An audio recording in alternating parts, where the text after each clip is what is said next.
Menopause makes the metabolism change. So, in the next few minutes, I'm going to break down the exact reason why traditional diet and exercise, or calories in, calories out, fails women over 45 and show you the metabolic shifts that are happening in your body right now. So, there is a huge relationship between estrogen and cortisol. When you hit perimenopause, your estrogen levels begin to fluctuate dramatically. I like to call this bungee jumping. So imagine that your estrogen's on this crazy bungee jumping ride, and every few days it's fluctuating up and down.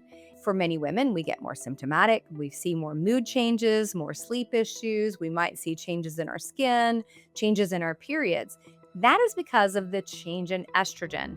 And when you start to head into that second chapter of perimenopause, you'll start to see estrogen decline.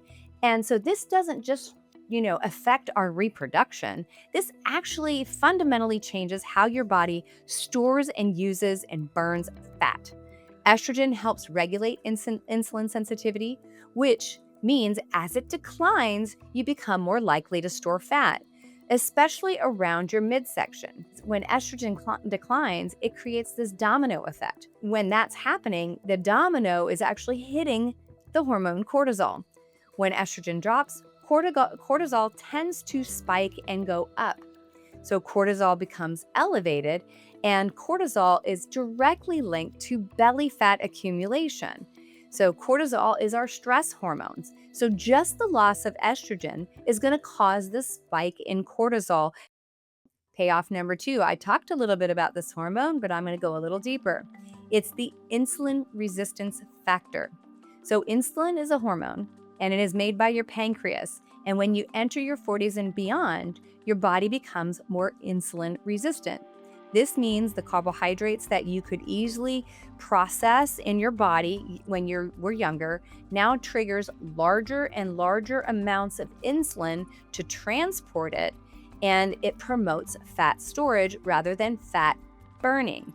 Now, the other thing to understand is insulin resistance is a body-wide experience, but the parts of the body do not become insulin resistant at the same rate.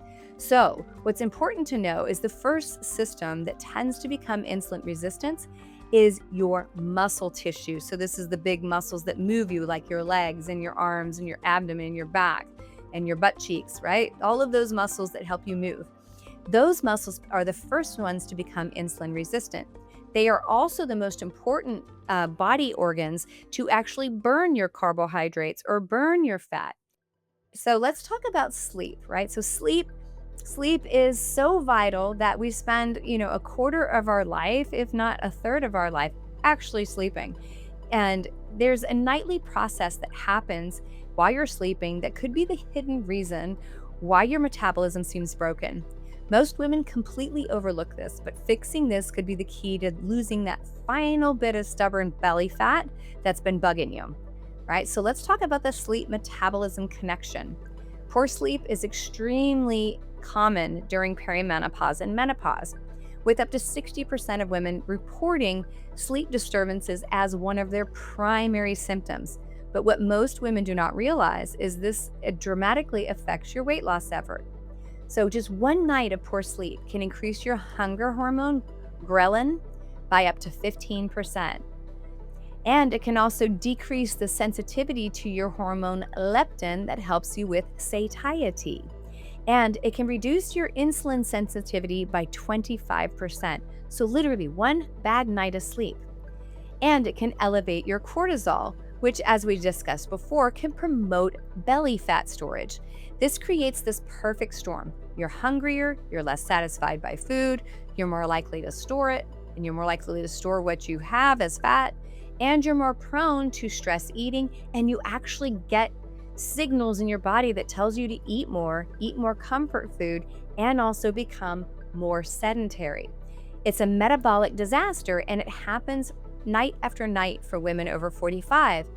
And it's time you really had the right roadmap.